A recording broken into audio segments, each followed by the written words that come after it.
Hi, this is Walter Weesey with Yellowstone Country Fly Fishing. And this is my weekly fly tying video, Montana Guide Flies fly tying video for Christmas Eve 2024. And as such, I'm doing a Stillwater fly called a Diawl Bach, green and red, you know, 'tis the season. And I tied this one kind of leechy. You can see how long the tail is, long and full. And then you can see it's a fairly long shank hook here. This is a 1XL size 12 hook. This is a good kind of all-around Stillwater attractor pattern in larger sizes like this. It looks kind of like a leech, kind of like a water boatman, generalized attractor. It also works well for panfish in this kind of size range, maybe even small bass. And then in small sizes, 16, 18 on a 0XL wet fly hook with a much less robust tail and a kind of a thinner beard here. It's actually a good midge emerger, and we fish a lot of flies like this, both this one and then other peacock-bodied patterns like this. I have a pattern called a woody I like, which is kind of similar but has a wing and a tail rather than a beard and a tail, and it uses lemon wood duck instead of the hen hackle I'm using here. Otherwise identical. There's a pattern called a Driscoll's midge out of West Yellowstone that looks very similar to this. These sort of things work really well on our area lakes, particularly in early summer, or late spring, early summer, May, June, when there's a lot of leeches around, but also a lot of kind of big midges. Okay, so on this one, my hook is a size 12 1XL, and on these bigger ones, I like to add some wire to give it that kind of pulsing action of a leech swimming. And I'm using 0.015 lead-free soldering wire here, and that's because I can use this up in Yellowstone Park. And you'll always hear on these tying demos how many turns of wire. I don't care how many turns of wire. I want to see where it covers on the hook shank. And on this one, come on, get off there. It broke a little sooner than I wanted it to. Anyhow, on this one, I wanted it to extend from, a little more than an eye length, maybe an eye length and a half, behind the eye, back almost but not quite to the hook point there. And so I'm going to go ahead and break that right there and then reposition if needed there. And that's going to kind of give it a little bit of a front heavy swimming action, but still leave the back of that hook open for tying in materials. And I'm going to use 6.0 red on this one. And I've seen these tied with fluorescent orange. I've seen them tied with green, but a brighter thread on this pattern. And on most of these kind of patterns, actually, I use red or chartreuse on these most of the time for around here. So I've basically covered up that wire with thread, and normally I would also super glue this, but I'm going to actually be super gluing the body here in a moment, and so I don't need to apply 2 coats of that. My tail on this fly is going to be hen hackle, and this is a kind of a brown speckled. You usually see these tied with kind of a fiery brown, like almost a coachman or a brighter coachman. Just a brown of some degree. And this one's actually off of a barnyard rooster. That's what I tend to use for my soft tackles a lot. And I picked this one because of how webby and almost marabou-like some of this stuff is down here, because that's what I want on the tail on this kind of leechy one.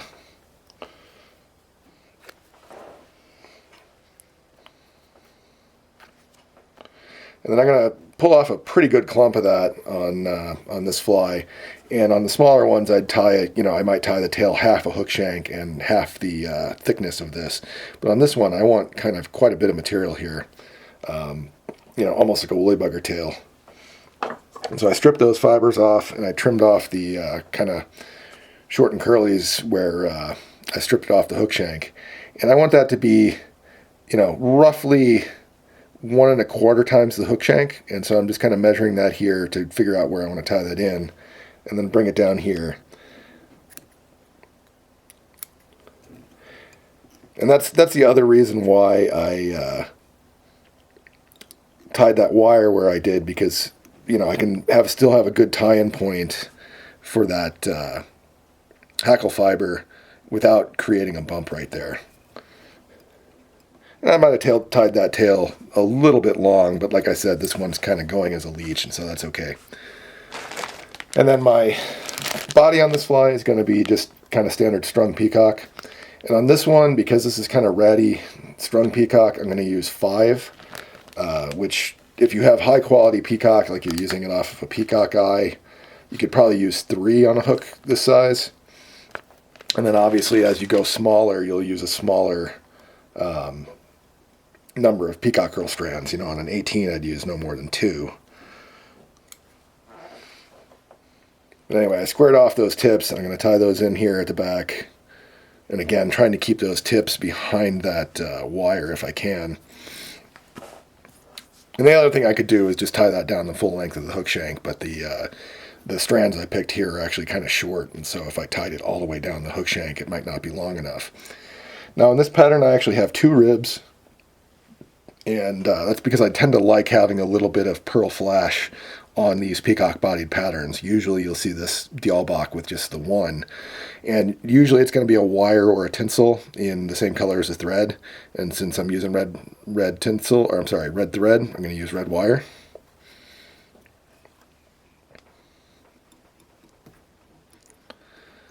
And then my second rib, which I'm actually going to wrap first, is going to be this sulky sliver metallic in kind of a pearl color here. And like I said, I tend to like having a pearl flash material in these kind of patterns. And then I'll also use, you know, midge flashaboo, midge crystal flash, something like that would wind up looking the same once it's wrapped. And that sulky material, I think you can buy it under a different name from like Fulling Mill or you know, one of the European Semperfli, I think, sells it. But it's the same stuff. I mean, I get this stuff at a craft store. That said, the craft stores usually don't have a great selection of colors. So if you're looking for a specific color, you might need to get that from a fly tying materials warehouse or distributor, I mean. All right, I'm going to finish with my thread at the back there, because that kind of creates a, you wrap the thread, or you wrap the peacock against that thread, and that creates a force to kind of keep the peacock curl strands together. That way, as you wrap them up the hook shank, they don't separate. But before I do that, I'm going to go ahead and glue that body with a pretty liberal coat of super glue here. And this is just crazy glue. You could use Zap-A-Gap, whatever you like. And then while that's still wet, I'm going to gather up those peacock strands here. And then I'm going to wrap those forward into that glue. And as long as you take care not to, you know, squeeze the body here, you can see how probably already how those peacock fibers are still look normal. You know, they're not matting up or anything like that. And this is my preferred method of reinforcing peacock. You always have to reinforce peacock, and doing it this way, you've got something underneath it holding it to the hook shank in addition to the rib that's going to be coming up. You know, if I was tying something really small, you know, just tying the peacock as a thorax or something, I might wrap back through it with the thread. But I find that that super glue underneath, which you just let sit for a second like I'm doing right now, actually creates a fuller appearing body than if I ribbed it with thread to reinforce it. And then obviously the peacock is, or the glue isn't ever going to come off. You know, if your thread broke or your wire broke, there goes your reinforcement. Okay, so the next thing I'm going to do is I'm going to counter rib that with that pearl material. And I don't normally like counter ribbing my flies, but when you have 2 ribs like this, it's usually the best method of securing them. You know, you don't, if you wrap them together, they kind of tend to disappear. And then and I finished there, if you notice, with a couple extra turns at the head. I find that makes it easier to tie in a counter wrapped rib. But anyhow, I don't like counter wrapping my ribs if I can help it, because when you wrap counterclockwise, you know, if I'm looking at the hook shank head on here, everything else I've been wrapping clockwise. It's going the same direction as the thread. It's going the same direction as every other material. That's going to tighten it that direction going around the fly. When I counter wrap it, that's going to tend to loosen those other materials. It doesn't make a huge difference. You know, if I was wrapping something much heavier, like a I don't know, like polar chenille or something around a regular chenille body, I could put a lot of force on that polar chenille and really loosen the body up. Especially with that super glue, it might not make much difference, but I still feel like once you counter wrap something, it tends to slightly loosen that body up a little bit. And so I'm always going to finish with ribbing it by wrapping the normal direction to retighten things. And so you see how I'm wrapping that wire up the hook shank the same direction I wrap the thread, the same direction I wrap the peacock, I find that makes for a slightly more durable fly than if I had wrapped, if I tied in the pearl flash on the near side of the hook, wrapped that first, and then counter wrapped with the wire.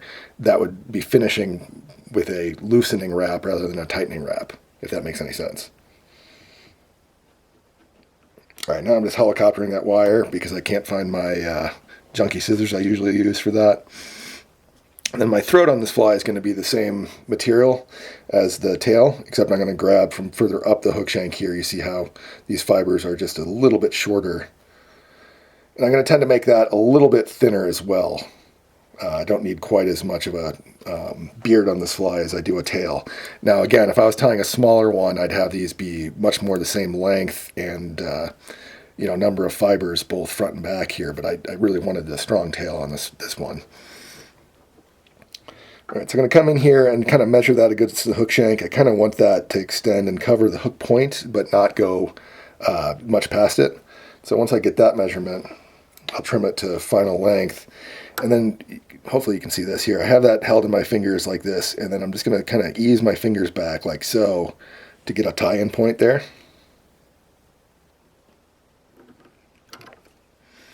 And I felt myself shift that, and so I only made the 2 turns, and then I'm going to reposition it as I want it, and then I'll make my finishing turns here.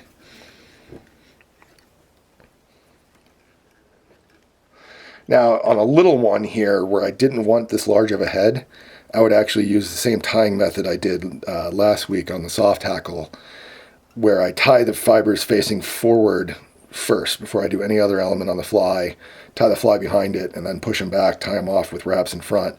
On this big one here, I like having a big head, and so I tied it in kind of the conventional way, as you just saw. And then now I'm going to go ahead and whip finish that. And like I just said, I like having a prominent head on this fly, and so I'm going to go ahead and put a coating of super glue on this. I'm sorry, of head cement. I usually use super glue, but I want this big glossy head, and so I'm using head cement this time. And this is just Sally Hansen's Hard as Nails. You can use whatever head cement you prefer. And this stuff's getting really gelled up in the bottle. I need to thin it, but certainly if you had a thinner head cement, you'd want to put a second coat on this once it's dry. On this one, that's probably enough. But there you have it. There's kind of a leechy or even a panfish, friendly Diawl Bach, which is a Welsh wet fly. Works really well in still waters, both warm and cold. As always, thanks for watching, and Merry Christmas, Happy Holidays, Happy New Year, whichever holidays are appropriate for you. And reminder, you've still got about a week to book your 2025 trips for the 2024 rate. As always, thanks for watching, and I'll see you next week.